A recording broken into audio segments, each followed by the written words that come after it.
인생이라는 긴 터널을 달려왔는데 안 보였다가 작년부터는 내가 빛이 보이기 시작한다.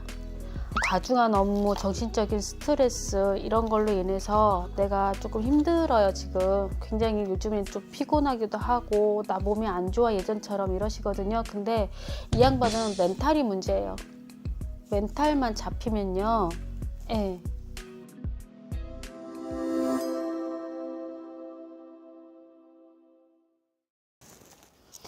안녕하세요. 영동 신녀입니다. 반갑습니다. 반갑습니다. 자, 오늘 제가 가져온 주제는 2023년 개묘년 73년생 51살 소띠 운세에 대해서 알아보도록 하겠습니다.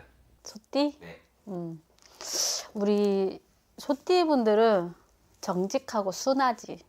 근데 남들이 봤을 때는 소띠라는 말만으로 고집이 세다고 하시거든요. 근데 고집이 센 것도 있어. 하지만 이 양반들은 말없이 고집이 세단 말이야. 물론 어느 정도 진행을 하다가 불평불만을 토론할 때는 있어. 해대도 너무한다라든지 그럴 때는 그럴 수도 있거든요. 근데 이 양반이 고향을 떠나서 대부분 멀리서 살으면 조금 자수성가하는 스타일이 되게 많아요. 근데 고향 쪽에서 살았다면 일복을 타고났다. 일을 진짜 많이 했거나 하게 되거나 남의 일도 내가 대신 해야 되거나 책임을 져야 되거나 하는 그런 식으로 일복을 타고났다. 그리고 남이 어떤 충고를 하면은 그걸 또 잘못된 습관 또 고치는 장점이 있어요. 그런 장점이 있거든요. 그런데 어떻게 보면 지금까지 이제 이렇게 인생이라는 긴 터널을 달려왔는데 안 보였다가 작년부터는 내가 빛이 보이기 시작한다. 아, 저만큼만 가면 이 터널을 빠져나가는구나 하고서는 그렇게 조금 마음이 조금 희망차지고 뭔가 답이 보여서 이제 조금 기운이 나지 않았나 그러거든요. 그리고 성질을 한번 세게 부리면요 며칠 가요. 이 양반이. 그렇듯이 한번 맘먹은 일 있으면 이제 끝까지 뚫고 가는 게 있거든요. 분명히 이 터널은 빠져나오시게 돼요. 올해. 그리고 또 우리 소띠분들도 인생 고락을 겪으신 분들 중에서 또 이성적으로 내가 어떤 배필이라든지 아니면은 이혼해가지고 혼자 사시다가 올해는 또 재혼 수가 많이 들어오세요. 손재주를 가지고 다시 태어나신 전문가들도 되게 많으시거든요. 그리고 누가 누구한테 소개를 해줄 때는 굉장히 이 양반이 50% 이상을 먹고 들어가요. 너가 소개해줘서 내가 이 사람을 했어. 이거를 사왔어. 이걸 계약을 했어. 하는 경우가 되게 많아요. 그러니까 중간업자 그런 식으로도 굉장히 장점이 많으신 분이 그러니까 소개라든지 소개업 이런 것도 괜찮으시고요. 관제가 있었다면 분명히 금전에 대한 관제였을 것이니라 그 금전은 내 것이 아니었으니 마음을 비워라 하시거든요. 그리고 올해 또 자식으로 인해서 관제가 터지시는 분들이 있어요. 하지만 이것도 소심하게 생각하지 말아라. 긍정적으로 풀릴 것이니라 그래요. 분명히 동쪽에서 여자가 와갖고 나한테 어떤 소스 제공 뭐 어떤 제의를 할 수도 있거든요. 하지만 동쪽 여자는 조심해라 하시거든요. 올해는요. 그리고 어떻게 보면 과중한 업무, 정신적인 스트레스 이런 걸로 인해서 내가 조금 힘들어요. 지금 굉장히 요즘엔 좀 피곤하기도 하고 나 몸이 안 좋아 예전처럼 이러시거든요. 근데 이 양반은 멘탈이 문제예요. 멘탈만 잡히면요. 예. 그닥 스트레스 받거나 뭐 이렇게 그 몸이 무겁거나 아프거나 하지 않으시거든요. 그리고 투자는 안 돼요. 있는 거에서 유지를 하고 갖고 계세요.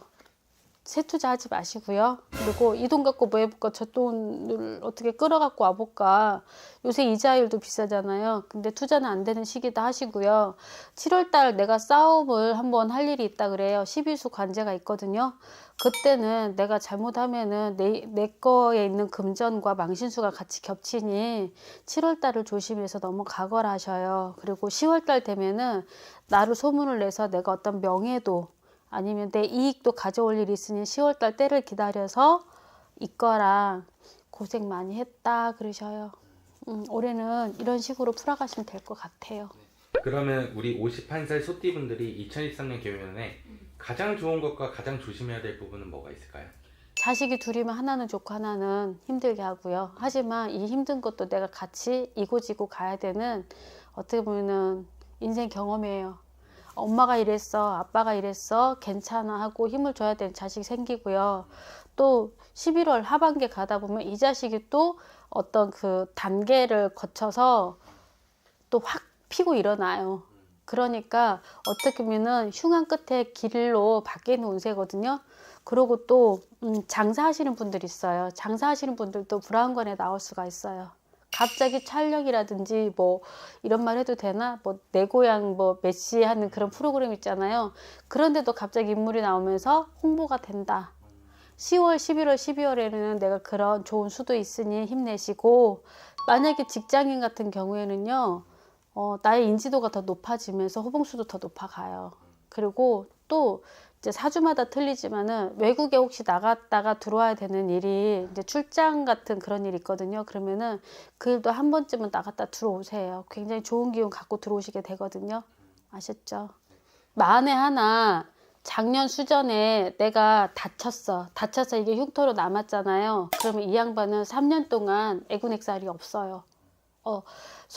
손발에 아니면 얼굴에 그런 흉터가 있다면 분명히 또 따라오는 공명이 있다 그래요. 그러니까 이거에 대해서 어떻게 할까, 뭐 성형을 할까, 어쩌까 저쩌까 고민하지 마시고 그냥 놔두세요. 이게 내 액을 면했다 하셔요.